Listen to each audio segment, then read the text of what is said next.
ஸ்தோத்திரம். மீண்டுமாக ஒரு தொடர் செய்தி தான் மத்தியிலே பேசுவதற்கன்றேன். ரொம்ப நல்லா பேச நினைக்கிறீங்களா? ரொம்ப கலப்பு.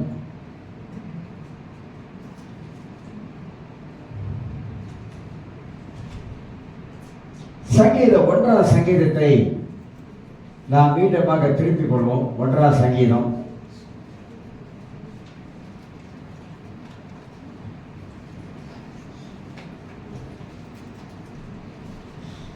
2ஆம் வசனத்தை, கர்த்தருடைய வேதத்தில் பிரியமாயிருந்த இரவு பகலும் அவருடைய வேதத்தில் பிரியமாய் இருக்கிற மனுஷன் பாக்கியவான்.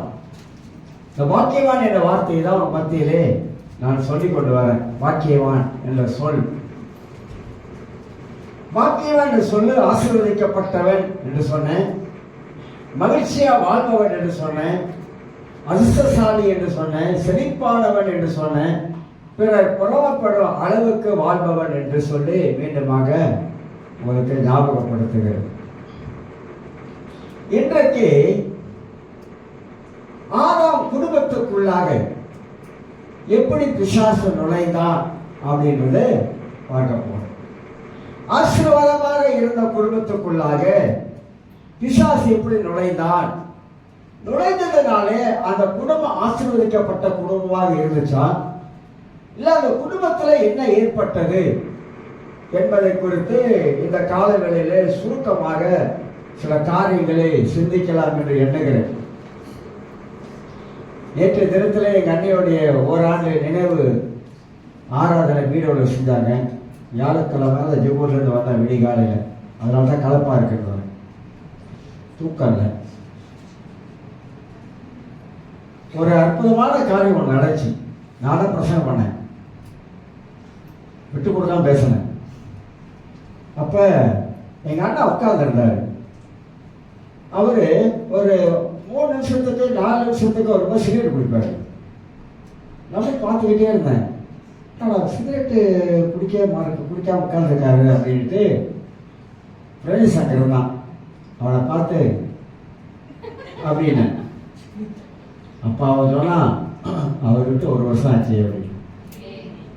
அப்போ எங்கள் அண்ணன் பையன் தோமஸ் ராஜ் சொன்னான், எங்கள் அண்ணன் இப்படி சொல்ல போடுது. எங்கள் அண்ணன் இறந்து அப்போ மறாது வாரமே சிகரெட் விட்டுட்டான். 1 வருஷம் ஆச்சு. அப்போ என்ன சொன்னானாக்கா, எங்கள் அண்ணி உயிரோடு இருக்கும்போது எங்கள் அண்ணனை எப்போ சொன்னாங்க, சிகரெட் குடிக்காதீங்க, வேண்டாங்க, சிகரெட் வேணாம், விட்டுருங்க அப்படின்னு. கேட்க மாட்டாங்க.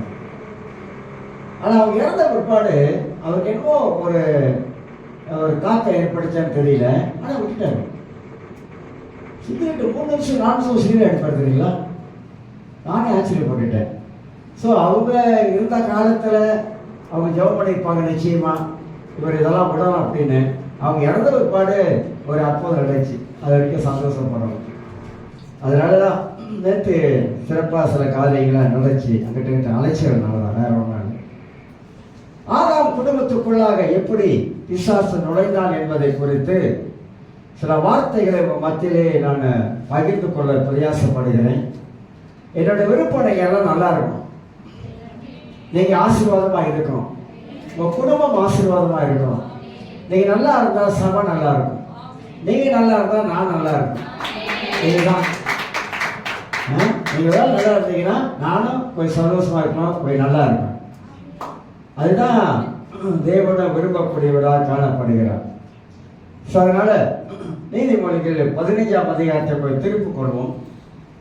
அதிலிருந்து சில காரியத்தை நான் உங்களுக்கு ஆரம்பிக்கிறேன். நீதிமொழிகள் 15ஆம் அதிகாரத்தில் 32வது வசனத்தை நான் உங்களுக்கு வாசித்து காட்டுகிறேன். புத்திமதியை தள்ளிவிடுகிறவன் தன் ஆத்மாவை வெறுக்கிறான், கடிந்து கொள்ளுதலே கேட்கிறவனோ ஞானம் அடைவான். புத்திமதிகளை தள்ளி விடுகிறவன் அப்படின்னா, பைபிள்ல தேவன் நமக்கு நிறைய புத்திமதிகளை எழுதி வச்சிருக்கிறார். பைபிள்ல நமக்கு நிறைய தேவ ஆலோசனை பைபிள்ல நிறைய இருக்குது. நம்ம இதை தள்ளி விட்டுமாக்கா நம்முடைய வாழ்க்கையில, நம்ம குடும்பத்திலும் சரி, தனிப்பட்ட வாழ்க்கையிலும் சரி, அது நமக்கு ஆசீர்வாதமாக அமையாது என்பதை விலகிக் கொள்ள வேண்டும். ஏன் நமக்கு பைபிள் சொல்லுகிறது புத்திமதி ஏன் நமக்கு அவசியம்? பைபிள்ல நிறைய புத்திமதிகள் கொட்டி கிடக்குது, ஆலோசனை கொட்டி கிடக்குது. ஆண்டவர் பல விதங்கள்ல மனிதனுக்கு புத்திமதி சொல்லி கொண்டு வர்றார். அதுல எல்லாருக்கும் தெரிந்த ஒரு பகுதியில எறும்பை குறித்து நமக்கு ஒரு புத்திமதி சொல்றாரு. எறும்பு கோடை காலத்துல, மழை காலத்துல அதை இறை தேட முடியாது. வெயில் காலத்துல அது இறையெல்லாம் தேடி வச்சுக்கோம் அப்படின்றாரு. யாருக்கு சொல்றாரு புத்திமதி? நமக்கு சொல்றாரு. நான் அந்த உலகத்துல வாழ்ந்து இருக்கும் போதே நம்ம ஒரு எதிர்காலத்தை நம்ம மனதுக்குள்ளாக வச்சிருக்கோம். நம்முடைய மனதுக்குள்ளாக எதிர்காலத்தை வச்சிருக்கோம். அதுதான் பிள்ளைகளுக்கு நாம சொல்லுவோம், படிக்கிற பிள்ளைகளுக்கு நீங்க படிச்சாதான் நீங்க நல்லா இருக்க முடியும். நீங்க படிக்கிறதுல உங்க கவனம் செலுத்துனீங்கன்னாக்கா நீங்க எதிர்காலத்துல நீங்க நல்லா வாழ்வீங்க, ஆசீர்வாதமா இருப்பீங்க. உழைக்கிற பிள்ளைகளுக்கு உழைக்கிறீங்களா? உழைப்புல எஃபர்ட் போட்டு உழைங்க. படிக்கிறீங்களா? படிக்கல, படிப்பு காரியத்துல உங்க எதிர்காலத்தை அமைச்சு வைங்க. நம்ம தமிழ் ஜனம் மட்டும்தான் ஒரு நல்ல ஒரு தொழிலை கத்துக்க மாட்டாங்க. சம்பாதித்து அதில் ஆசீர்வாதம் பெறக்கூடிய ஒரு தொழிலை கத்துக்க மாட்டாங்க. தொழில் கற்றுக்கொள்ற நாட்டம் இல்லாம போயிடுச்சு. நல்ல நல்ல தொழிலை கத்துக்கலாம், நிறைய தொழில் கற்றுக் கொடுக்குறாங்க, ஃப்ரீயா கற்றுக் கொடுக்குறாங்க, பல காரியம் கற்றுக் கொடுக்குறாங்க. பல வேலைகள் மலேசியாவில் இருக்குது. ஆனா பிள்ளைகள் அதுல ஆர்வம் காட்டுறாங்க. கம்பெனியில் வேலை செய்யணும். கம்பெனியில் என்ன நீ கத்துக்குவ? நீ வேலை செஞ்ச உழைக்கணும், அவ்வளவுதான், வேற ஒன்றும் இல்லை. எவ்வளவு கைத்தொழில் இருக்குது, அது எவ்வளவு கைத்தொழிலுக்கு அரசாங்கம் இன்னைக்கு உதவி செய்யுது, அதுக்கே கற்றுக்கொள்ளலாம். சொந்த தொழில வாழ்க்கையில முன்னேறணும். சொந்த தொழில படிப்புல முன்னேறவங்க படிப்புல முன்னேறிக்கிட்டே போகணும். வேலை செய்யறவங்க சொந்த தொழிலை கற்றுக்கொள்வதற்கு அந்த மாதிரியான ஒரு எதிர்காலத்துடைய சிந்தனை இருக்குன்னு சொல்ல வரேன். எதிர்கால சிந்தனை பிள்ளைகளுக்கு இருக்க வேண்டும். இந்த காலத்துல நீ உலகத்துல ஒண்ணு கண்டுகொள்ள முடியாதுப்பா. உன் வயசுல உலகத்துல எதுவுமே நீ கண்டுகொள்ள முடியாது. உன் வயது சில வேலைகள்ல பல விதமா மனது அலம்போதும். இந்த மனம் ஒரு குரங்குற பாட்டு படிச்சான், அப்படித்தானே? மனம் ஒரு குரங்கு. அது கொஞ்சம் நீ விட்டுட்டுனா அது அங்கே தாவும், அது இங்கே தாவும், அது அங்கே தாவும், இங்கே தாவும், எல்லா இடத்துல தாவிக்கிட்டே இருக்கும். அந்த மாதிரி உன்னுடைய இளம் வயதிலேயே நீ சரியான ஒரு ஆலோசனை புத்தகத்தை கேட்டு நீ செயல்படக்கூடும் என்றால் ஒரு எதிர்காலம் ஆசீர்வதிக்கப்பட்டதாக காணப்படும். அதே வேளையில நான் பல பாடத்துல பேசுவோம். அதே வேளையில ஒரு குடும்பமா, ஒரு குடும்பத்துல உனக்கு அறிவுரை ஆலோசனை அவசியம். ஏன்னா அந்த அளவுக்கு நீ சரியான ஒரு நிலையில இல்லாததுனால உனக்கு புத்திமதி அவசியமா இருக்குது, உனக்கு ஆலோசனை அவசியமா இருக்குது. இதை உணரணும்.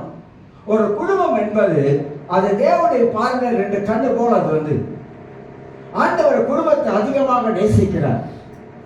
ஏன் குடும்பத்தை அதிகமா நேசிக்கிறார்? ஒரு கல்யாணத்தை பத்தி எல்லாருக்கும் தெரியும். அந்த குடும்பத்து மேல ஆண்டவர் அக்கறையும் கரிசனை வச்சதுனால தான் அந்த திருமண அன்னைக்கே அங்க ஏதோ ஒரு சலசலப்பு வந்துடக்கூடாது என்பதற்காகத்தான் அங்கு ஒரு அற்புதத்தை ஆண்டவர் செய்தார். ஆதாம் ஏவாள் ஒரு குடும்பம் ஏதேன் தோட்டத்துல வைத்து அவங்க நல்லா இருக்கணும் என்பதற்காக அவங்களை ஆசீர்வதித்தார்.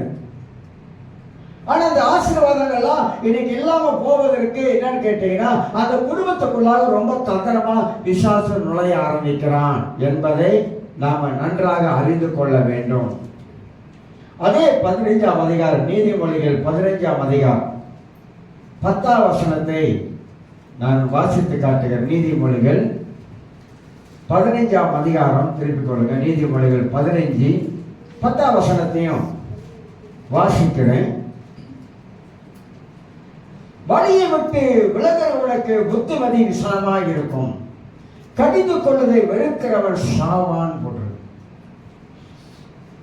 வழியை விட்டு விலகிறவனுக்கு புத்திமதி விசாலமா இருக்கும்.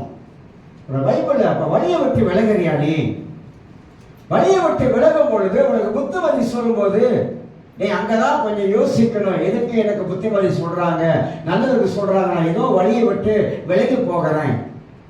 இப்ப வேதம் நமக்கு பல விதங்களில நமக்கு பல விதமான காரியங்களை சொல்லிக் கொடுக்குது.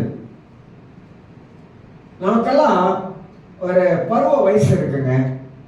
16 வயசு சொல் பேச்சு கேட்காது, 20 வயசு கீழ்படியாது, அப்புறம் 20 தாண்டி போகும், சொந்த வேலையில் உட்காந்துடும், நிமிதாபான குனிஞ்சா போவேன், என்னை யார் கேட்கறது அப்படின்னு போகும். அவர் கல்யாணம் பண்ணிட்ட பிற்பாடு, திருமண வாழ்க்கை முடிச்ச பிற்பாடு அவன் வாழ்க்கையில கொஞ்சம் வேறு விதமான மாற்றங்கள் உண்டாக ஆரம்பிக்குது. பொறுப்பு உண்டாக ஆரம்பிக்குது. குடும்பத்தில் பொறுப்புள்ள ஒரு புருஷனாக, பொறுப்புள்ள ஒரு மனுஷியாக வாழக்கூடிய ஒரு நிலை ஏற்படுகிறது. அப்போ திருமணம் பண்ண பிற்பாடு நீங்கள் உங்களுடைய எதிர்காலத்தை நீங்கள் தான் நிர்ணயிக்கிறீங்க. உங்கள் எதிர்காலத்தை நீங்கள் பார்க்குறீங்க.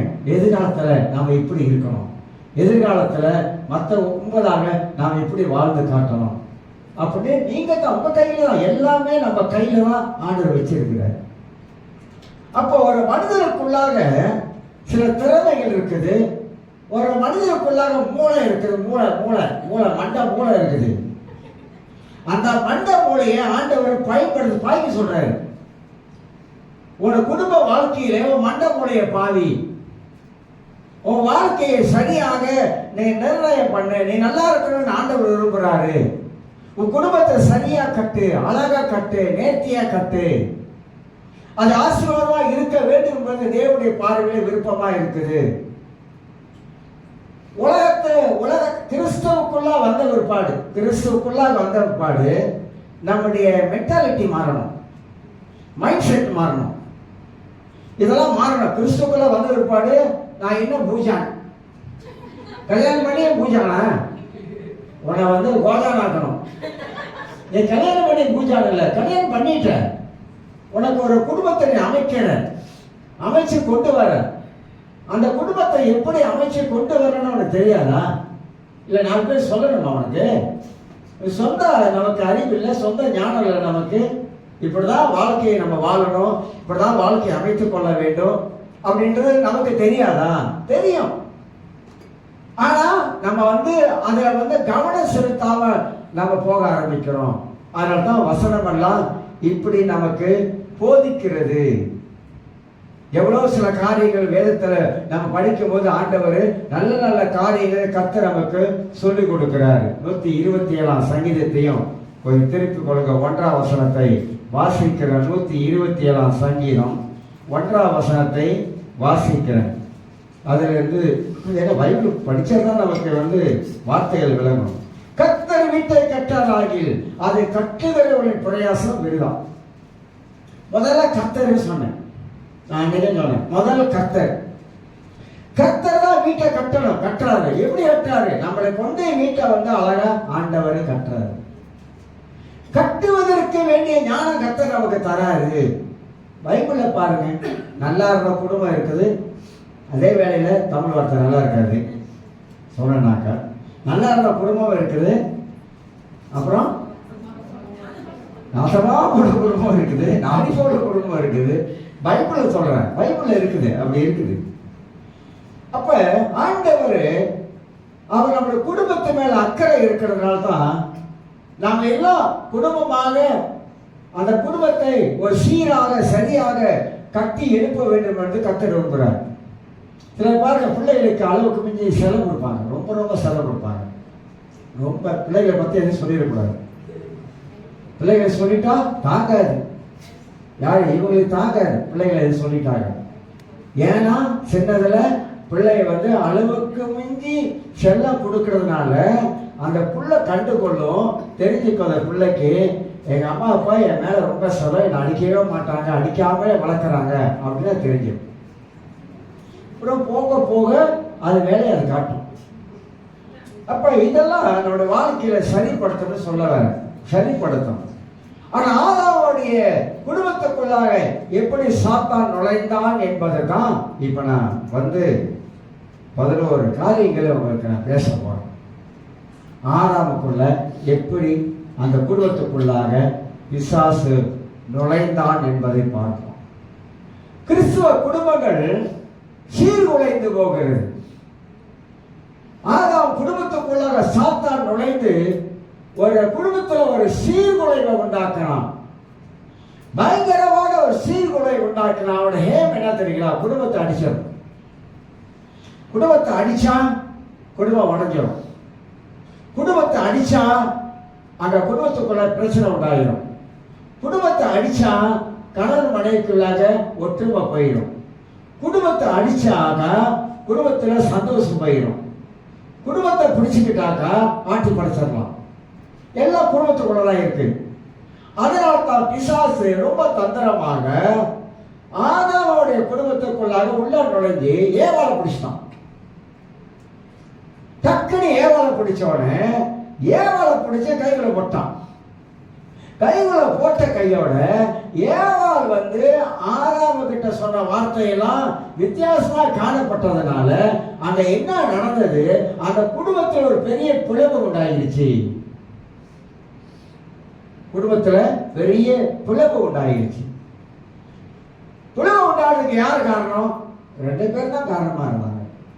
கணவனும் காரணமா இருந்தாரு, மனைவியும் காரணமாக காணப்பட்டாங்க என்பதை அறிந்து கொள்ளணும். நான் ரொம்ப கவனமாக தான் பேசுவேன். இதை ரொம்ப கவனமாக பேசணும். யாரையும் பாதிக்கக்கூடாது. எனக்கு தெரியும் யாரையும் பாதிக்கக்கூடாது. அதனால தான் நான் ரொம்ப கவனமாக கையாளுறேன். அதெல்லாம் ஆனால் பேச வேண்டியது அவசியமாக இருக்குது சில வேலைகளில். ஏன்னா குடும்பம் நமக்கு ரொம்ப ரொம்ப முக்கியமாக இருப்பது குறித்து. அப்போ குடும்பம் சீர்குலைந்து ஏவாள் வஞ்சிக்கப்பட்டதுனால அந்த குடும்பத்தில் இருந்த மகிழ்ச்சி போயிடுச்சுங்க, சந்தோஷம் போயிடுச்சு, எல்லாம் போயிடுச்சு. அப்ப கர்த்தர் வீட்டில் இருக்க வேண்டியவர், அந்த வீட்டை ஆண்டவர் நம்மளை கொண்டு கட்ட வேண்டியது, ஆனா கட்ட முடியாத சூழ்நிலை ஆயிடுச்சு. நான் சின்ன வயதுல நான் ஒரு கொள்கை இருந்துச்சு. எனக்குலாம் ஒரு கொள்கை இருந்துச்சு. இன்ன வரைக்கும் அந்த கொள்கையில் தான் நான் வாழ்றேன். சின்ன வயசுல எனக்கு ஒரு கொள்கை இருக்கு. நான் இப்படிதான் இருக்கணும் அப்படின்ற கொள்கையில் உள்ளாரு. இப்படிதான் இருக்கணும், இப்படிதான் நம்முடைய வாழ்க்கையை அமைச்சு கொள்ளணும், இப்படிதான் நம்ம வாழணும் அப்படின்னு ஒரு கொள்கை இருக்கு எனக்குலாம். அந்த மாதிரி எல்லாருக்கும் ஒரு கொள்கை இருக்கணும். அந்த கொள்கை இருந்தாதான் நம்ம வாழ்க்கையை நம்ம தரத்தை உயர்த்த முடியும், தரமா வாழ முடியும், ஆசீர்வாதமா நம்ம குடும்பத்தை அமைச்சு கொள்ள முடியும். அதுக்கு இடையில பூர்வங்களாம் வேற. ஆனா ஒரு தனிப்பட்ட மனிதனுக்கு தனிப்பட்ட ஒரு கொள்கை இருக்கும். அவ குடும்பம் சீரழிந்து போவதற்கு காரணம் என்ன? ஆண்டவர் குடும்பத்தை கட்டுறாரு, சாத்தான் உடைக்கிறான். தேவன் கட்டுகிற வேலை அவனுடைய வேலை, உடைக்கிற வேலை சாத்தானுடைய வேலை. இப்ப நல்லா யோசித்து பார்ப்போம். மலேசியா முழுவதமாக இல்ல உலகம் முழுவதமாக எத்தனை கிறிஸ்தவ குடும்பங்கள் சொல்ல முடியும், நான் ஆசீர்வதிக்கப்பட்டிருக்கிறேன், கர்த்தர் ஆசீர்வாதமா வச்சிருக்கிறாரு, கர்த்தரை ஆசீர்வாதமா நடத்துறாரு, என் உழைப்புல கர்த்தர் ஆசீர்வாதம் வச்சிருக்கிறாரு, எல்லா ரீதியிலும் நான் ஆசீர்வதிக்கப்பட்ட ஒரு குடும்பமாக என் குடும்பம் இருக்குது, என் பிள்ளைகள் ஆசீர்வதிக்கப்பட்டிருக்கிறாங்க, என் பிள்ளைகள் தேவனுக்கு சொந்தமானவங்களா இருக்கிறாங்க, என் பிள்ளைகள் தேவனை ஆராதிக்கிறாங்க, என் பிள்ளைகள் கடவுளுக்கு பக்தி உள்ளவங்களா இருக்கிறாங்க. எத்தனை பேர் சொல்ல முடியும்? இன்னைக்கு பிசாசு கிறிஸ்துவ குடும்பத்தை தான் பிடிக்கிறான். அங்கதான் உள்ள நுழைஞ்சு பலவிதமான காரியங்கள் இன்னைக்கு நடக்க ஆரம்பிக்கிறது. பல காரியங்கள் நடக்க ஆரம்பிக்குது. ஏன் அப்படின்னாக்கா சாத்தானுடைய திட்டமே அவன் கிறிஸ்தவோட குடும்பத்தை உடைச்சான். கிறிஸ்தவ குடும்பத்துக்குள்ளாக மகிழ்ச்சி இருக்காது. ஒரு 10 நாளைக்கு ஒரே சந்தோஷமா இருக்கும். வீட்டில் பார்த்துருக்கீங்களா? ஒரே சிரிப்பா இருக்கும், ஒரே சிரிப்பு. ஒரு ஊழியக்காரர் இப்படி சொன்னார். ஆவடியில் இருக்கிற தோமஸ் ராய் பெரிய ஒரு நல்ல ஊழியக்காரர், நல்ல பெரிய சபை கட்டிட்டார். 6 கோடியிலேயே எத்தனை கோடி வெளியே கட்டிட்டார். நல்ல பெரிய சபை இருந்துச்சு. மக்கள் கொடுத்த பணம் 6 கோடி.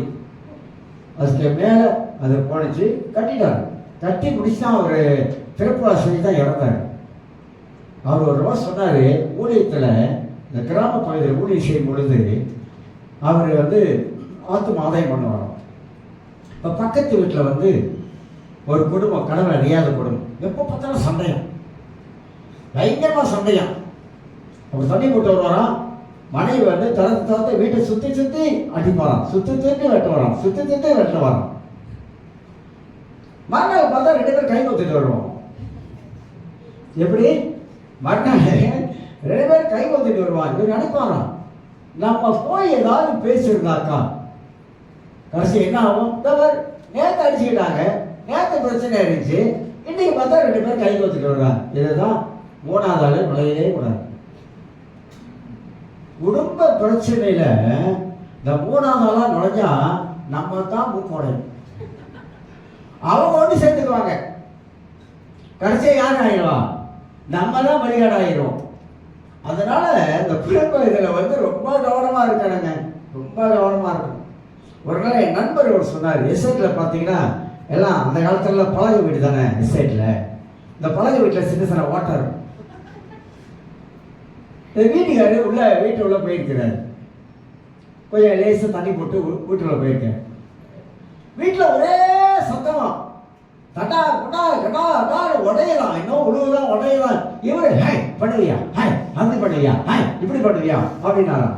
யாரு என்னடா நடக்குதுன்னு என் ஃப்ரெண்ட் என்ன பண்ணியிருக்காரு, அப்படியே ஏறி அந்த வாட்டையில பார்த்துருக்காரு. மனைவி புருஷனை வச்சு வாங்கலாம், வாங்குதான். இவரு எங்கடா நம்ம அடி வாங்கிட்டு வேற ஏதாவது சத்தம் போட தெரிஞ்சுக்கிட்டு ஐ பண்ணுவியா, அப்படி செய்வியா, இப்படி சொல்லியா, போட்டனா அடிச்சனா பிடிச்சனா,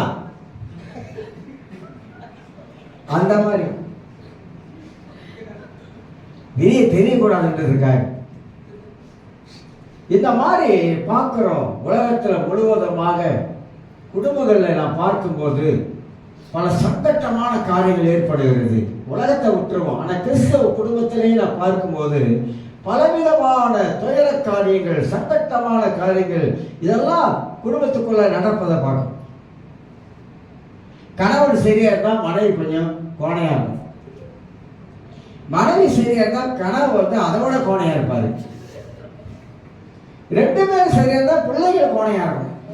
பார்த்துருக்கீங்களா? எல்லாம் சரியா இருக்க, எல்லாம் சரியா இருக்கிறதே பார்க்கறது கஷ்டமா இருக்கும்.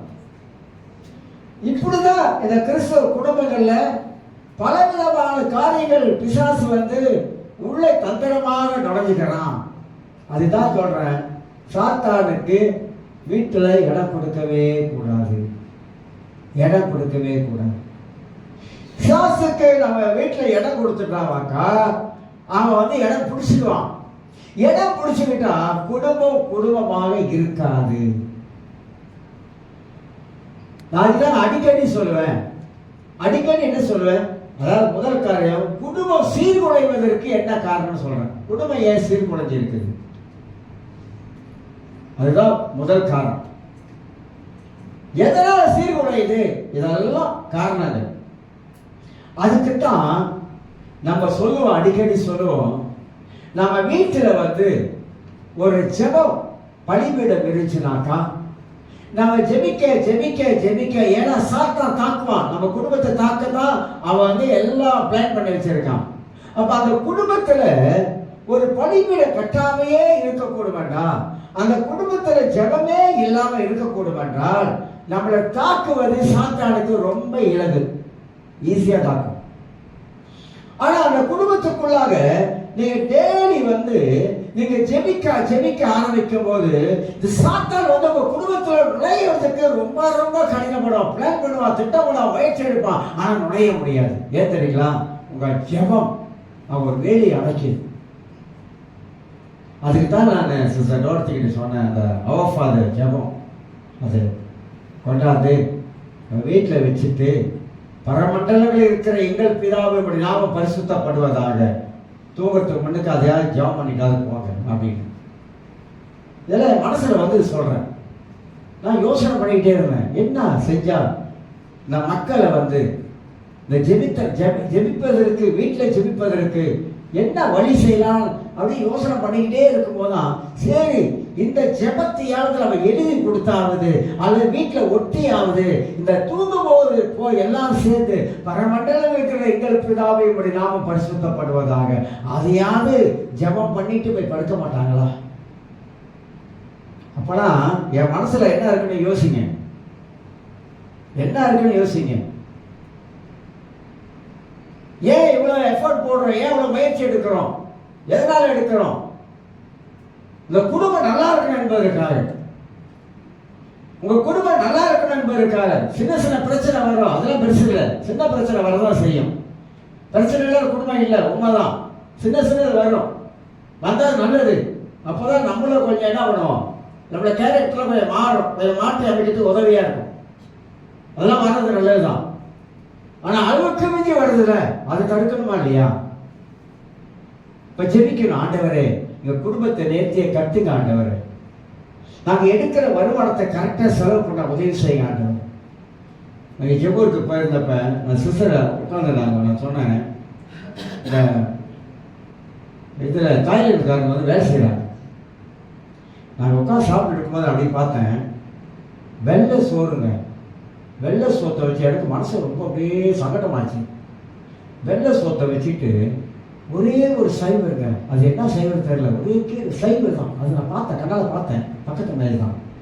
அந்த சைவர் போட்டுட்டு அந்த வெள்ளை சோத்தில் பிறந்து சாப்பிட்றான். அந்த வேலை செய்கிற பிள்ளைங்க எல்லாம் ஒரு 2-3 பேர் வந்தானுங்க. எல்லாம் உட்காந்து சந்தோஷமா அந்த சோறை அந்த கீரையை போட்டு நீங்கள் நாளும் தொடக்கூட மாட்டேன், எழுச்சி போயிடும். அப்பதான் சொன்னேன், நமக்கு ஆண்டவர் சாப்பிட்றதுக்கு குறைவில்லாமல் எல்லாம் கொடுத்துருக்கிறாரு. வெளிநாட்டிலிருந்து வர்ற வேலை செய்கிற இந்த பிள்ளைங்க அந்த வெள்ளை சொத்தையை அந்த ஒரு கீரையை போட்டு சந்தோஷமா சாப்பிடுது. இதெல்லாம் சிந்திக்கணுங்க. குறையில்லாம கர்த்தர் வச்சிருக்கிறார். வெளிநாட்டிலிருந்து வர வேலை செய்யறவன் பணத்தை சேர்க்கறதுக்காக என்ன செய்யறான், அந்த சாப்பாடை ஒரு சைவல சாப்பிடுறாங்க, 4-5 பேர் உட்கார்ந்துருக்காங்க.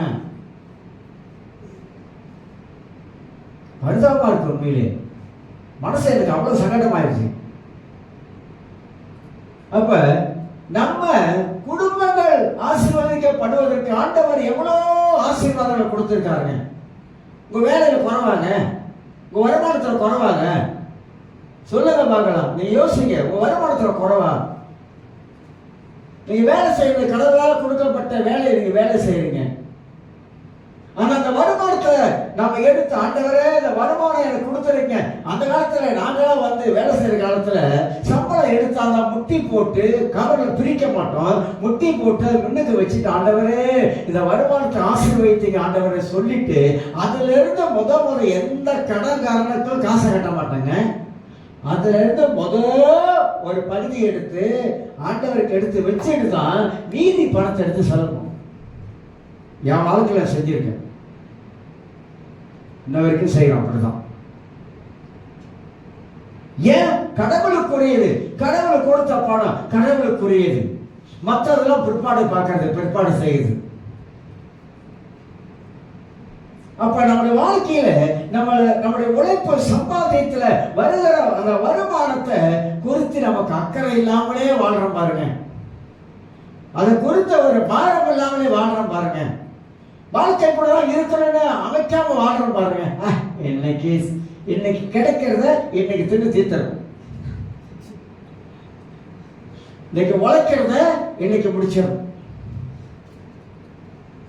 இந்த மாதிரிலாம் குடும்பத்தை எப்படி கட்டுறது?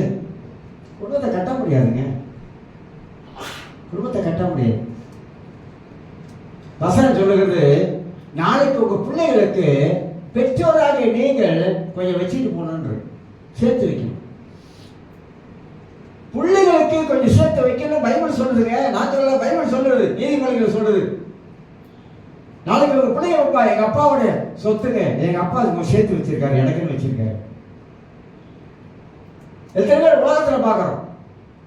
7 பேர் ஏங்க என் பையனுக்கு ஒரு வீட்டு வாங்கி வச்சிருக்கேன், என் பிள்ளைக்கு ஒரு வீட்டு, பொம்பளை பிள்ளைக்கு ஒரு வீடு இருக்குது, ஆண் பிள்ளைக்கு ஒரு வீடு இருக்குது அப்படின்னு பெற்றோர் சொல்றாங்க. நிறைய பேர் சொல்றாங்க. நாளைக்கு அவன் கல்யாணம் பண்ணா வீட்டுக்கு போவான், அவனுக்கு ஒரு சொத்து இருக்குது. இதெல்லாம் நம்ம வந்து பிளான் பண்ண மாட்டோமே, இதெல்லாம் யோசிக்க மாட்டோமே. நீ வேலைச்சி சமைச்சு வாங்கிப்போ, அவனுக்கு என்ன வச்சுட்டு போறோம்? நம்ம போறப்ப பிள்ளைகளுக்கு என்ன வச்சுட்டு போறோம்? பிள்ளைகளுக்கு ஈஃபே பண்ண வச்சிருப்பாருமா, அதுதான் 55 வயசுல எல்லாத்தையும் எடுத்து சொண்டை அடிச்சு முடிச்சிடுறாங்க. 55 வயசு எப்போ வரணும் காத்துக்கிட்டே இருக்கும்.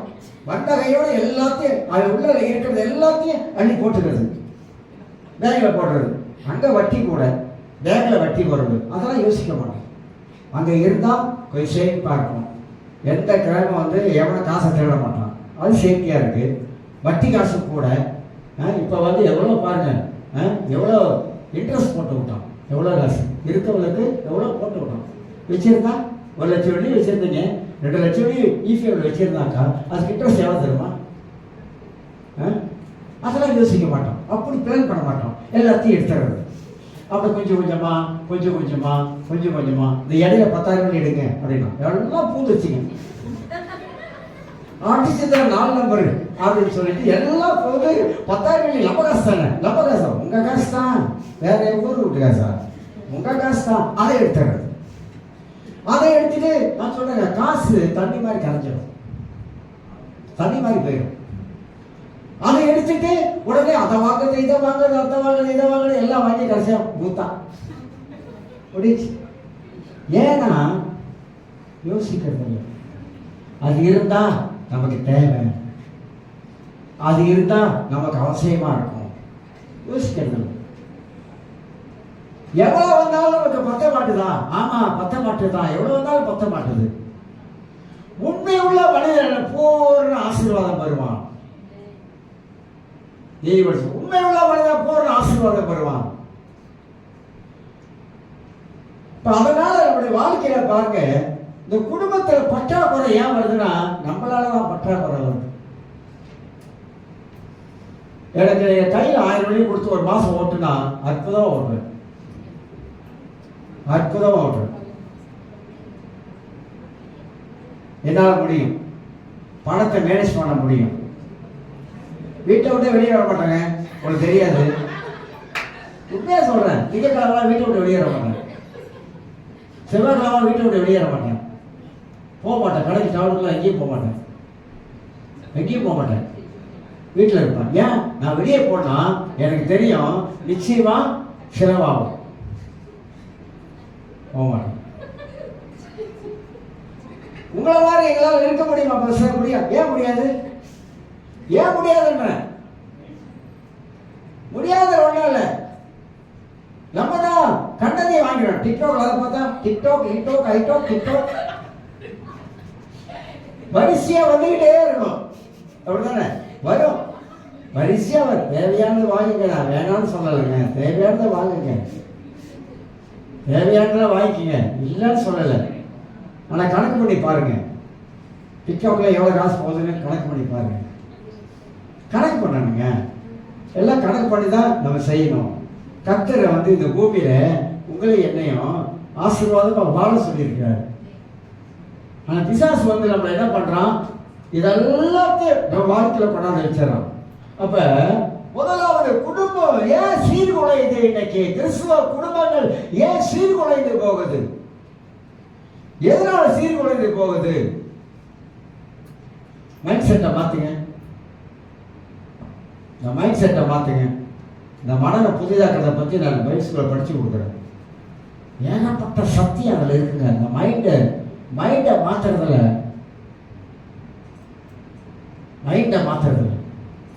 வெள்ளைக்காரர் ஒருத்தர் எழுதியிருக்காரு, மனதை எப்படி மாற்றணும், மைண்ட் செட்டை எப்படி மாற்றினா வாழ்க்கை இப்படிலாம் மாறும், மைண்ட் செட் சரியா இருந்தா குடும்பங்கள் எப்படி சரியா இருக்கும். படிக்கணும், நிறைய காரியங்கள் நம்ம கற்றுக்கணும். அப்ப குடும்பம் என்பது தேவனுடைய பார்வையிலே அது ஆசீர்வதிக்கப்பட்டது. அந்த முதல் காரியம், குடும்பத்தை சீர்குலைக்கிறவன் சாத்தான். இரண்டாவதாக ஆதாமிடம் ஆண்டவர் ஆதாம் ஏவாளம் தான் ஒண்ணா வச்சாரு.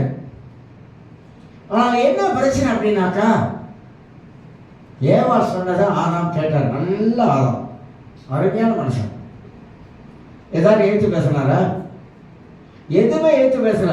பழத்தை பறிச்சா சாப்பிடுங்க அப்படின்னு, நீ நான் ஒண்ணு வாயில மண்ணு அப்படின்னா சாப்பிடுங்க அப்படின்னா ஏதாவது ஆதாம் கேட்டிருக்கணும். கேட்கல. கேட்காம இருக்கிறதா பிரச்சனை. இன்னைக்கு சில வேலைகளை சில காரியத்தை நம்ம கேட்கணும். அது கணவனா இருக்கலாம், மனைவியா இருக்கலாம். கேட்கணும். என்ன செஞ்சீங்க, ஏது பண்ணீங்க, ஏன் இப்படி பண்றீங்க, இப்படி கேட்கணும். கேட்டாதான் அவங்க செய்யற தப்பு அவங்களுக்கு புரியும். அது கணவனா இருக்கலாம், மனைவியா இருக்கலாம். பிள்ளைகளை கேட்கறோமா இல்லையா, நீ அப்படி பண்ற, ஏன் அப்படி பண்ற அப்படின்னு. அந்த மாதிரிதான் குடும்பம் என்பது ஒரு கணவன் மனைவி வாழுகிற குடும்பத்துல கணவன் ஏதாவது செஞ்சாருன்னா மனைவி கேட்கறதுக்கு ஒரு நியாயம் இருக்குன்னு சொல்ல வர. கேட்கணும். கேட்காம விட்டுனீங்கன்னாக்கா அப்படி இஷ்டமோட ஒரு செஞ்சுக்கிட்டு இருப்பாருங்க. அது சரி வருமா சொல்லுங்க? இல்ல இன்னொன்னு கேட்கிறேன். நீங்க செய்யறதுக்கு முன்பதாக இத பழக்கத்துல நான் சொல்றேன், இதெல்லாம் வாழ்க்கையில ஏற்படுத்தி வச்சுக்கிட்டா நல்லதுங்க. 2 பேரும் உட்கார்றீங்களா, 2 பேரும் உட்கார்ந்து இதை வாங்கலாமா வாங்கக்கூடாதா, இதை வாங்கினா நமக்கு அடுத்தது என்ன செலவு வரும், இதை வாங்கினாக்கா இதனால நமக்கு என்ன பிரயோஜனம் இருக்கு, இதை வாங்கினாக்கா இது ஒரு கடலுக்கு விழுந்துருமா, இதெல்லாம் பேசவே மாட்டீங்களா? வீட்டில் உட்காந்து வீட்டில் பேசுறது இல்லையா? இதை வாங்குறதுனால நமக்கு லாபம் இருக்குதா, நஷ்டம் இருக்குதா, இது இப்ப தேவையா, இப்ப இந்த பொருள் இப்ப தேவையா, இப்ப தேவையில்லை, இப்ப தேவையில்லாம எனக்கு வாங்கணும்.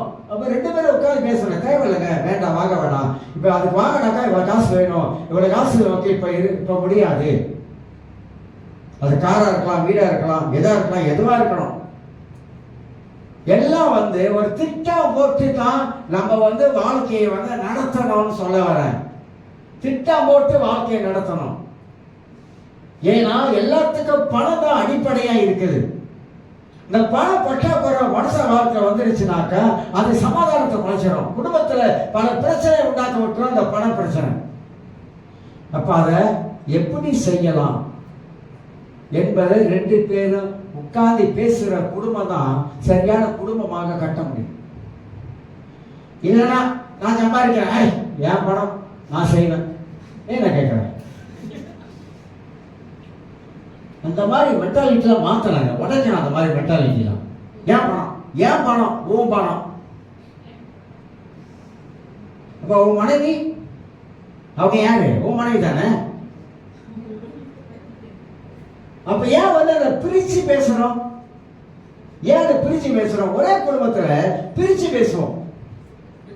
நான் உழைக்கிறேன் தெரியுமா, நான் சம்பாதிக்கிறேன் தெரியுமா, அது யாருக்கும் தெரியாது. நீ உழைக்கிற சம்பாதிக்கிறேன்னு வீட்டு தலைவர் சம்பாதிக்கணும், வீட்டு தலைவர் உழைக்கணும், வீட்டு தலைவர் குடும்பத்தை கட்டி காக்கணும். பைபிள் இருக்குதானே, ஆண்டவர் வேலை சொல்லுறாரு, வேலை செஞ்சு வீட்டு தலைவர் வேலை செஞ்சு குடும்பத்தை கட்டி காக்கணும். நீதான் ஒரு குடும்ப தலைவர் கட்டி காக்கணும். ஒரு பேமாரியா இருக்கக்கூடாது, முள்ள மாதிரியா இருக்கக்கூடாது, கேட் மாதிரியா இருக்கக்கூடாது, பள்ளிச்சனா இருக்கக்கூடாது, சிரிச்சு அப்படி இருக்கக்கூடாது. நீ ஒரு கட்டிக்காரனா இருக்கணும், திறமசாலியா இருக்கணும். குடும்பத்தை நடத்துறதுல உனக்கு திறமை இருக்கணும், ஞானம் இருக்கணும். உன் குடும்பத்தை சரியான விதத்தில் கொண்டு வரணும். அதெல்லாம் இல்லாம பேக்கா மாதிரி இதை பார்த்துருக்கீங்களா? என்னதான் ஏசுனாலே இறங்கி சொன்னா கூட, ஏசுனாதே கொஞ்சம் நெல்லுங்க, எனக்கு தெரியும் யார்கிட்ட ஏசுனார்கிட்ட எனக்கு தெரியும் சொல்லிட்டு ஆள்லாம் இருக்காங்க. நல்லதுக்காக சொல்றேன், நல்லதுக்கு தான், நல்லதுக்கு. உலகத்தான் பாருங்க அவன் எப்படி இருக்கான், அந்த உலகத்தால விட நம்ம சிறப்பா இருக்குன்னு சொல்ல வரேன். நீங்க சிறப்பா இருக்கணும், ஆசீர்வாதமா இருக்கணும். 4 பேர் பார்த்தா நம்ம பார்த்து பொறாமைப்படணும். என்னடா அப்படி இருக்கானுங்க, என்னடா அப்படி வர்றானுங்க கிறிஸ்தவனுங்க, என்னடா இந்த கிறிஸ்தவ குணம் அப்படி இருக்குது, ஆசீர்வாதமா இருக்குது. பொறாமைப்படணும்னு தான் பைபிள் சொல்லுது. மற்றவங்களை பார்த்து நம்ம ஆசீர்வதிக்கப்பட்டதை பார்த்து அவன் பொறாமைப்படணும்னு பைபிள் சொல்லுது. அப்படியா இருக்குது? சொல்லுங்க. அப்படி இல்லைங்க, இன்னைக்கு அப்படி இல்லை. இப்ப கடை சாப்பாடெல்லாம் செம்ம வளங்க, செம்ம வேலை. கடைக்கு போய் உட்கார்ந்தாலே என்ன யோசனை பண்ணலாம், வீட்டில் ஒரு கீரை கறியை வச்சு ஒரு கருவாட்டை சுட்டு அல்லது கருவாட்டை பொறிச்சு அதை வச்சு சாப்பிடுவோம். ஜேபியில் போய் சாப்பிட்டாங்க, சப்பாத்தி அப்படின்னு அந்த பங்காளி போட்டான். ஆசையா இருந்துச்சுன்னு போய் உட்கார்ந்தேன். நல்ல வேலை 2 தான் ஆர்டர் பண்ணேன். அவங்களுக்கு எனக்கு ஒன்று. நான் 2 சாப்பிடலான்னு தான் ஆர்டர் பண்ணேன். சரி அவங்களுக்கு ஒன்று கொடுத்து நான் சாப்பிட்டேன். எவ்வளோ தெரியுங்களா? Lima ringgit. ஒரு சப்பாத்தி 5 வெள்ளி. எனக்கு வாய் சொல்ல கேட்டுக்கலாம் நினைச்சேன். 5 வெள்ளிங்க. என்ன போய் சாடி கறி வச்சு போட்டான். 5 வெள்ளி ஒரு சப்பாத்தி. சாப்பிட கடையில் சொல்லுங்க. ஒரு சைடு 2 வெள்ளி. எவ்வளோ கொஞ்சம் வைக்கிறீங்களா? 2 வெள்ளி. 3 சைடு வச்சா அதுக்கு 6 வெள்ளி. எல்லாம் கணக்கு. ஒரு மீன் சொல்லி வச்சா 8 வெள்ளி. 10 நாளைக்கு சாப்பிடுங்க தெரியும். அதுக்கு தான் வீட்டில் சமைக்கணும். ஏன் வீட்டில் சமைக்கணும்? வீட்டில் சமைக்கிறது தான் ஹெல்த்தி ஃபுட். வெளியில போறதெல்லாம் எல்லாம் அஜினமோட்டோ கொட்டணும். அப்போ ஒரு குடும்பம் நாம எப்படி அதை நிர்வாகம் பண்ணணும், என்ன செய்யணும் என்பதை சரியான விதத்துல நம்ம செய்யாவிட்டாக்கா கஷ்டப்பட்டு உழைக்கிறீங்க. சும்மா கால் போட்டு ஆண்டிக்கிட்டா சம்பளம் கொடுத்தாரான். எவ்வளோ கஷ்டம் தெரியுங்களா? எல்லாரும் எந்த துறையில் இன்னைக்கு இருந்தாலும் ரொம்ப கஷ்டம். ஒருத்தருக்கு மேலே இருக்கிறவனுக்கு இன்னைக்கு கீழே வேலை செய்யுங்க. அவன் உங்களை என்ன ஓட்டு ஓட்டுறான் சொல்லுங்க? என்ன ஓட்டு ஓட்டுறான்? இவ்வளோ கஷ்டப்பட்டு போய் சம்பாரிச்சு அந்த பணத்தை கொண்டு வர்றது, அந்த பணத்தை விரையமாக்குறவன் வருத்தம் இல்லை?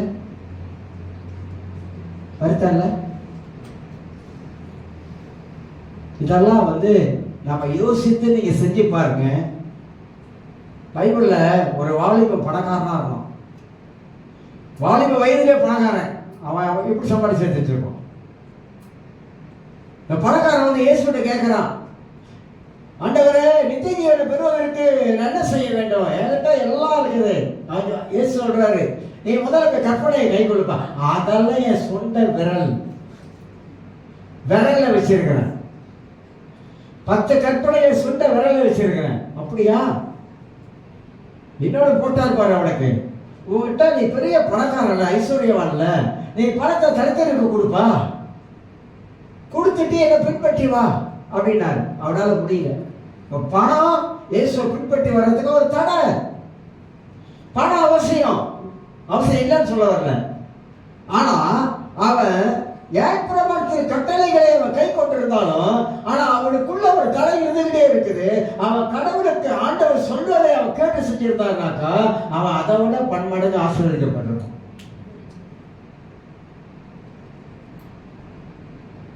பைபிள்ல நிறைய காரியங்கள் ஆண்டவர் சொல்றாரு. அப்ப இந்த கணவன் மனைவி உட்கார்ந்து பேசணும். தயவு செய்து குடும்பத்துல எங்க போயிட்டு வந்தாலும் உட்கார்ந்து வீட்டுல கொஞ்சம் மனம் விட்டு கணவன் மனைவி பேசிக்கிங்க. ஆளுக்கு ஒரு போனை தூக்கிட்டு மூலையில உட்காந்துக்கிட்டு இங்க உட்காந்துக்கிறது எங்கேயாவது, அவங்க ஒரு போனை தூக்கிட்டு எங்கேயாவது உட்காந்துக்கிறது. சோத்தா போட்டா 2 பேரும் பிரிஞ்சு சாப்பிடுறது. ஒன்னா தான் உட்காந்து சாப்பிடுங்க. ஆளுக்கு ஒரு மங்க தூக்கிக்கிறது. உட்காந்து ஒன்னா சாப்பிடுறீங்களா? ஆளுக்கு ஒரு மங்க தூக்கிறது. அவங்க போட்டுக்கிறது. அந்த காலத்துல அப்படி இல்லை. இப்பதான் எடுத்த மங்க நீ போடு. உனக்கு கறி ஊற்றிக்க தெரியாதா? நான் தான் ஊற்றோமா? ஒரு சோத்தை போட்டுக்க தெரியாதா? அதை நான் தான் போட்டு கொடுக்குறேம்மா. நான் என்ன சொல்ல வரேன் தெரியுங்களா? அந்த ஐக்கியம் போச்சு பாருங்க. அந்த சோறு பரிமாற்றத்தில் கூட அந்த ஐக்கியம் போச்சு பாருங்க. நீ ஏன் போட்டுக்கோ, ஏன் எடு. அந்த காலத்தில் அப்படி இல்லை. ஆனால் இப்போ எல்லாம் இண்டிவிஜுவலாக போயிடுச்சு. இண்டிபெண்டன்ட் ஆகிட்டாங்க எல்லாம். நம்ம குடும்பத்தில் இதெல்லாம் செய்யாதனால தான் சாத்தம் அழகாக உள்ள நுழைஞ்சி அந்த குடும்பத்தை சீர்குலைக்கிறாங்க. இதனால குடும்பங்கள் பாதிக்கப்படுது. அப்படி என்ன செய்யணும்? இனிமே என்ன செய்யணும்? என்ன பொருள் வாங்கினாலும் வாங்காவிட்டாலும் வீட்டில் வந்து 2 பேரும் கொஞ்ச நேரம் உட்கார்ந்து மனம் விட்டு பேசுங்க. 1000 வேலை இருக்கட்டும். நான் வீட்டில் சொல்லுவேன், நான் வெளியே போயிட்டு வந்தா மணியாச்சு படுக்க போகலாம் நெல், நான் உட்கார்ந்துருக்கணும். எனக்கு வந்து ஒரு அரை மணி நேரமாக உட்காரணும். நான் அப்படிதான் நான் இன்ன வரைக்கும் கடைபிடிக்கிறேன். எங்கே கோழி வந்தாலும் வீட்டில் வந்து நான் வந்து ஒரு அரை மணி நேரம் உட்காந்துருக்கேன்.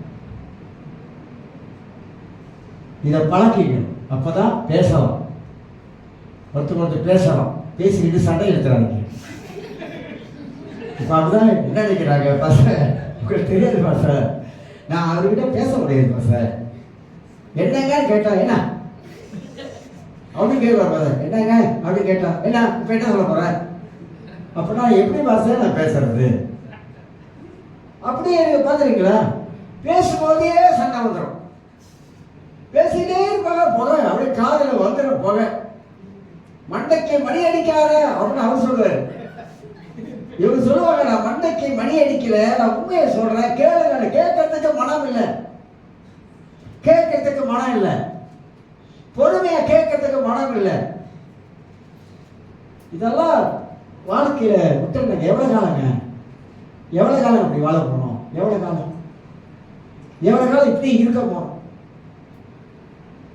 இதெல்லாத்தையும் கலைக்கணும்னு சொல்ல வரேன். இதெல்லாம் கலைச்சிடணும். இதெல்லாம் பிசாசுடைய ஒரு தந்திரங்கள். அப்ப ஆதாம ஏவாளும் 2 பேரும் கலந்து பேசியிருந்தா அந்த வீட்டுக்குள்ள அந்த பிரச்சனை வந்திருக்காது. அது செய்யாம போயிட்டாங்க. 3வது ஒரு காரியம் சொல்றோம். 3வது ஒரு காரியம், 2 பேரும் நான் சொன்னது போல 2 பேரும் மனம் விட்டு பகிர்ந்து கொண்டிருந்தா அங்க வந்து உள்ளுக்கு ஒரு குழப்பமோ ஒரு பிரச்சனையோ வந்திருப்பதற்கு வாய்ப்பே இல்லை. மனம் விட்டு பேசணும். ஒரு கணவனா இருந்தாலும் மனைவியா இருந்தாலும் 2 பேரும் பேசும்போது உள்ளத்துல இருக்கிறத மனம் விட்டு 2 பேரும் பகிர்ந்து கொள்ள ஆரம்பிக்கணும். அப்படி பகிர்ந்து கொண்டாதான் அது குடும்பம் 2 பேத்துக்குள்ள நல்ல ஒரு அண்டர்ஸ்டாண்டிங் வந்துடும். ஏன்னா டெய்லி பேசுறாங்க, டெய்லி பேச பேச ஒரு நல்ல ஒரு புரிந்துணர்வு வந்துடும். இன்னைக்கு கணவன் மனைவிக்குள்ள புரிந்துணர்வு மிஸ் அண்டர்ஸ்டாண்டிங் நிறைய வருது. இந்த மிஸ் அண்டர்ஸ்டாண்டிங் வர்றதுனால தான், புரிந்து கொள்ளாத தன்மை அவங்க வாழ்க்கையில் ஏற்படுறதுனால தான் இந்த குடும்பத்தில் சீர்குலைவு ஏற்படுவதை நாம் அறிந்து கொள்கிறோம். 4வது காரியமா சொல்லுகிறேன், இந்த பிசாசு என்ன செய்யறான் தெரியுங்களா? அவன் ஆதாயவர்களுக்கு பொய்ய வந்து நம்ப வைக்கிறான். பைபிள்ல அப்போஸ்தலர் 5ஆம் அதிகாரத்துல அனனியா சப்பீரா வராங்க. புருஷன் முதல் வராரு, 2வது மனைவி வராங்க. 2 பேரும் உண்மையை சொன்னாங்களா? 2 பேரும் உண்மையை சொல்ல, 2 பேரும் பக்காட் பண்ணிக்கிட்டாங்க. நிலத்தை வச்சது இவ்வளவுதானா அப்படின்னால இவன் சொல்றான் ஆமா அப்படின்ட்டான். பரிசுத்தாவிடத்துல போய் சொன்னது என்ன? அப்ப கீழே விழுந்தா செத்துட்டான். மனைவி வராங்க, நிலத்தை வச்சது இவ்வளவுதானா? ஆமா இவ்வளவுதான் வித்தோம். 2 பேரும் பாருங்க, அந்த போய் பேசுறத 2 பேரும் ஒத்து போயிட்டாங்க. அது 1ஆம் நூற்றாண்டு சபையில தேவன் கொடுத்த முதல் தண்டனை. அதுக்கு பிற்பாடு அங்க நடக்கல. அப்ப என்ன நாங்க சொல்ல வரோம்னா, ஒரு கணவர் மனைவியா இருந்தா பொய் பேசாத. வீட்டுக்குள்ளேயே நீங்க 2 பேரும் பொய் பேசிக்காதீங்க. உன்னை மறைக்கிறதுக்கு நீ பொய் பேசுற, அவங்க ஒன்று மறைக்கிறதுக்கு அவங்க ஒன்று பொய் பேசுறாங்க. அப்ப அந்த குடும்பம் எப்படி இருக்கும்? யோசிங்க. புருஷன் மனைவி கிட்ட பச்சையா புழுகுறாரு, மனைவி புருஷன்கிட்ட வெள்ளையா புழுகுறாரு. பச்சையும் வெள்ளையும் ஒன்னா கலக்குது. உங்க 2 பேத்துக்குள்ளேயே ஒரு நம்பிக்கை இல்லையே. ஒரு கணவன் மனைவிக்குள்ள, மனைவி வந்து கணவன் நம்ப மாட்டாங்க, கணவன் வந்து மனைவி நம்ப மாட்டாங்க. அதனால போய் பேசுறாங்க. நம்பிக்கை இல்லாத ஒரு வாழ்க்கையை வாழ்றாங்க. நம்ம வேற ஒன்றும் இல்லை. ஒரு நம்பிக்கை உள்ள வாழ்க்கை வாழ்னா டிரான்ஸ்பரண்டா இருங்க. 2 பேரும் டிரான்ஸ்பரண்டா இருங்க. எல்லா விஷயத்திலும் டிரான்ஸ்பரண்டா இருங்க. அப்பதான் யார் என்ன சொன்னாலும் நீங்க நம்ப மாட்டீங்க. என் வீட்டுக்காரர் அப்படி இல்லை. ஏன் அப்படி சொல்றாங்க தெரியுங்களா? அவர் எப்போதும் எல்லா விஷயத்தையும் என்ன சொல்லிடுவாரு. உங்க மனைவியை பத்தி யாரும் சொன்னாலும் சொல்லுவீங்க, என் மனைவி அப்படிப்பட்டவங்க இல்லை. ஏன்னா நாங்க 2 பேரும் டிரான்ஸ்பர்லாம் இருக்கிறோம். ஏதாவது 2 பேரும் பக்கத்துக்குள்ள பேசிடுவோம். இந்த மாதிரி தான் ஒரு குடும்பம் இருக்கணும். நான் சொல்றேன், டிரான்ஸ்பரா உள்ள குடும்பமா இருக்கணும். கணவன் மனைவி ரொம்ப டிரான்ஸ்பரா இருக்கணும் எல்லா விஷயத்திலும். நீங்க அப்படி இருந்து பாருங்க, இந்த குடும்பத்துக்குள்ள சாத்தான் நுழையத்துக்கு நீங்க இடம் கொடுக்காம வச்சிருக்கீங்க. நம்பிக்கை உள்ள ஒரு குடும்பமாக இருக்கும், ஆசீர்வதிக்கப்பட்ட ஒரு குடும்பமாக அது காணப்படும். இல்ல பாச உங்களுக்கு தெரிய பாச, நான் எங்க மனைவி சொன்னாக்கா அவன் வேற மாதிரி யோசிப்பான். இல்லை, ஆண்டவர் இருக்கிறார். நீங்க உண்மை உள்ள புருஷனா இருங்க, உண்மை உள்ள மனைவியா இருங்க. கர்த்தருக்கு தெரியும் உண்மை சாகாது. ஆனா நீங்க போய் பேசிட்டீங்கன்னாக்கா அடுத்தது உங்களை நம்பவே மாட்டாங்க. அன்னைக்கு என்ன சொன்னீங்க, இன்னைக்கு என்ன சொல்றீங்க? அன்னைக்கு போய் தானே சொன்னீங்க. ஓச்சா, ஒரு பொய் நம்ம நம்பிக்கையை இழக்க வச்சிடும். அதுதான் பொய்க்கு அவ்வளவு மதிப்பு இருக்குன்னு சொல்ல வரேன். உண்மையை விட பொய்க்கு தான் ரொம்ப ரொம்ப மதிப்பு இருக்கு. அதனால தான் நிறைய பேரை நீங்க பார்த்தீங்கன்னா பொய்யை தான் நிறைய பேசுறாங்க. ஆனா அது நம்மளோட வாழ்க்கையில, நம்ம குடும்பத்துல என்ன செய்ய என்பது அவங்களுக்கு தெரியாது. பொய் பல காரியத்தில் நம்ம வாழ்க்கையில பல காரியத்தை விளைவிச்சிருங்க. அதெல்லாம் வேண்டாம். பொய்க்கு பிதா பிசாசு. அவன் பேசும்போது சொந்தத்தில் எடுத்து பேசுறான். நிறைய காரியங்களை நம்ம பார்க்கிறோம், சொந்தத்தில் எடுத்து பேசுறான் தப்பிக்கிறதுக்காக. இதுல இருந்து அதுல தப்பிக்க, அதுல இருந்து இன்னொரு தப்பிக்கிறதுக்கு இந்த பொய் மனித வாழ்க்கையில ஒரு அடிப்படையா பிசாசு பண்ண வச்சுட்டான். அதனால இப்படி போய் சொல்லு, அதனால அப்படி போய் சொல்லு, இவன் சொல்லி கொடுப்பான், நீ அப்படி சொல்லு, இல்லைன்னா பெரிய சட்டம் தெரியுமா, அப்படி சொல்லி தப்பிச்சிடும், இப்படி சொல்லி தப்பிச்சிடும். அவன் சொல்லி கொடுக்குறான். ஆனா வேதம் நமக்கு அப்படி சொல்லி கொடுக்குறாங்க. பைபிள் நம்ம அப்படி சொல்லி கொடுக்கல. எப்போ முடிக்கணும்னு பார்க்குறீங்களா? முடிக்கணும். கடைசியா ஒரு காலம் சொல்லி முடிக்கிறேன். இந்த உலகத்தில் இருக்கிற மனித குலத்தை நாசப்படுத்துவது சாத்தானா. உலகத்தில் இருக்கிற எல்லா மனித குலத்தையும் இன்னைக்கு கெடுத்து கொண்டு இருக்கிறது பிசாசு. கிறிஸ்தவனை சேர்த்த பிசாசு இந்த கடைசி காலத்தில் கெடுத்து கொண்டிருக்கான். சபைக்குள்ள ரொம்ப ஈஸியா நுழையிறான், ஊழியர்கள் மத்தியில ஈஸியா நுழையிறான். அவன் இப்ப செயல்பட்டு கொண்டு இருக்கிற காரியம் பயங்கரமான காரியத்துல பிசாசு கிறிஸ்தவ உலகத்தை கீழே தள்ள பார்க்கிறான். பயங்கரமான காரியத்துல உள்ள தள்ள பார்க்கிறான். அதனால சாத்தான் இப்படி இந்த ஆதாம் ஏவாள் குடும்பத்துக்குள்ள நுழைந்து குடும்பத்தை எப்படி சீர்குலைத்தான் என்பதை நாம் கொஞ்சம் தெளிவாக இருந்தோமாக்கா நம்ம குடும்பங்களை நம்ம காப்பாற்ற முடியும், நம்ம பிள்ளைகளை நாம் காப்பாற்ற முடியும். நம்முடைய உழைப்பில் வர்ற வருமானத்தை உட்கார்ந்து ஜெபம் பண்ணிருக்கீங்களா? சம்பளம் எடுத்து மண்ணுக்கு வச்சு முட்டி போட்டு, ஆண்டவரே 30 நாள் மாசம் முழுவதும் உழைச்ச பணம் ஆண்டவரே, இதில் உனக்கு ஒரு பாதி எடுத்து வைக்கிறேன், ஜெபம் பண்ணி வைக்கிறீங்களா?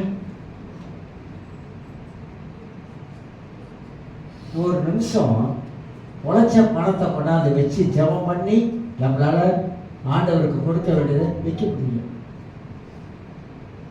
சிம்பிள். ஏன் அதை ஜெபிக்க சொல்றது தெரியுங்களா? ஏன் சொல்றேன், எதனால சொல்றது? ஆண்டவரே, இந்த உழைப்பு எனக்கு பலத்தை தந்தீங்க, சரீரத்துக்கு நான் உழைக்கிறதுக்கு பலத்தை தந்தீங்க.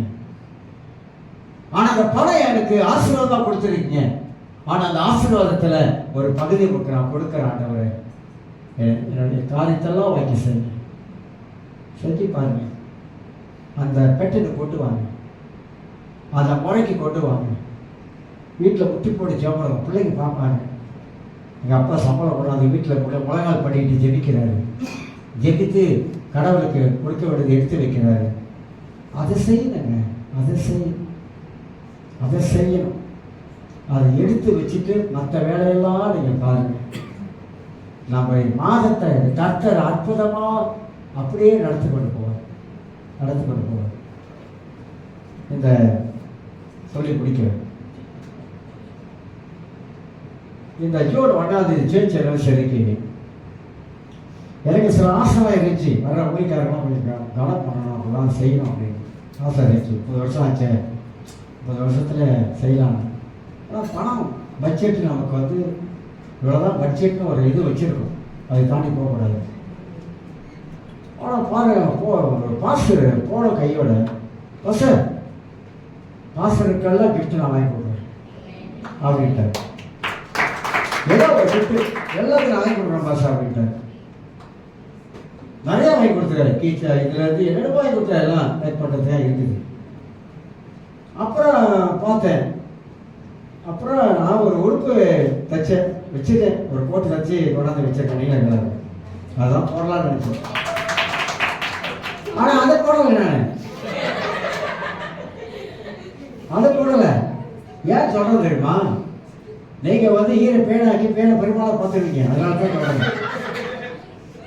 இவ்வளோ காசு போட்டுலாம் வாங்கி வந்திருக்காரு பாஸ்டர் அப்படின்னு நினச்சிருக்கீங்க. அங்கே தேவிக்கு போனால் ஒரு பாஸ்டர் கடைக்கே கூட்டிகிட்டு போயிட்டு, பாஸ்டர் இந்த குர்த்தாவா கர்த்தாவா ஏதா இதை போடுங்க பாஸ்டர், நீங்கள் 70 வருஷம் பர்த்டேக்கு இதை போடுங்க பாஸ்டர், நான் ஸ்பான்சர் பண்ணுறேன் பாஸ்டர். அவர் தான் நீ போட்டதான் ஆச்சு அப்படின்ட்டாரு. இந்த மாதிரி சில வேளை நம்ம நினைப்பதற்கு மேலாம், ஏன்னா போட்டு வரும்போது நீங்கள் உங்கள் மைண்ட் செட்லாம் வேறு மாதிரி மாறி இருப்பதில்ல. அதுக்கு சொல்லிடுறேன், இப்பயே சொல்லிடுறேன். நானாக எதுவும் வாங்கலை, தானாக வந்துச்சு, ஆண்டவராக கொடுத்தாரு, அவ்வளோதான், வேற ஒன்றும் இல்லை. அப்போ ஆண்டவருக்கு நாம் உண்மையாக இருந்தால் கர்த்தர் நம்ம எல்லா விதத்திலும் நம்ம தேவையை சந்திப்பார். எல்லாரும் இருந்திருக்கும். நன்றி ஆண்டவரே.